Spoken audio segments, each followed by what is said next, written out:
Are you looking for peace of mind at your doorstep? Look no further. With the Blink Video Doorbell, your home's entrance is always within your control. Check out the link in the video description to learn more and get your Blink Video Doorbell on Amazon. Your home is in your hands. EU leaders yesterday offered to help Labour unpick Boris Johnson's Brexit deal.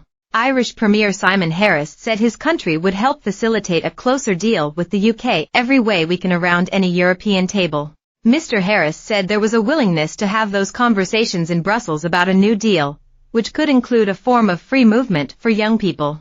Germany said it was working with Labour to see how the UK can move closer to the EU. Sir Keir Starmer, meanwhile, said work had already begun on negotiating changes to the botched Brexit deal. The Prime Minister told reporters in Edinburgh, "We intend to improve our relationship with the EU, and that means closer trading ties with the EU." He added, "I do think that we can get a much better deal than the botched deal that Boris Johnson saddled the UK with."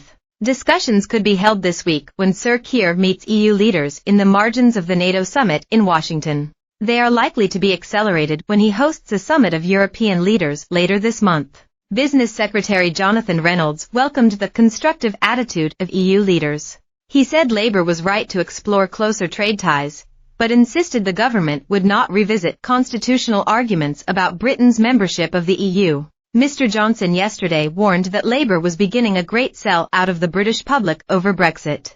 Behind these harmless-sounding agreements is the reality that the UK will be accepting rules set by Brussels, no matter how onerous, with no UK say on the making of those rules, he told the Mail on Sunday. Mr. Johnson warned that Britain is on the road to serfdom under Labour plans to cozy up to the EU, quoting 20th-century economic philosopher Friedrich Hayek. Mr. Hayek, whose work inspired Margaret Thatcher, warned that centralized planning, such as the EU, could lead to totalitarianism. The Nobel Prize winner believed only free markets could protect individual freedoms. Last night, David Lammy, who visited Poland yesterday, said Labour is seeking a joint declaration with the EU to usher in a security pact covering defence, energy, climate change, pandemics and illegal migration. The Foreign Secretary has also accepted an invitation to the September meeting of the EU Foreign Affairs Council, something rejected by the previous Conservative government.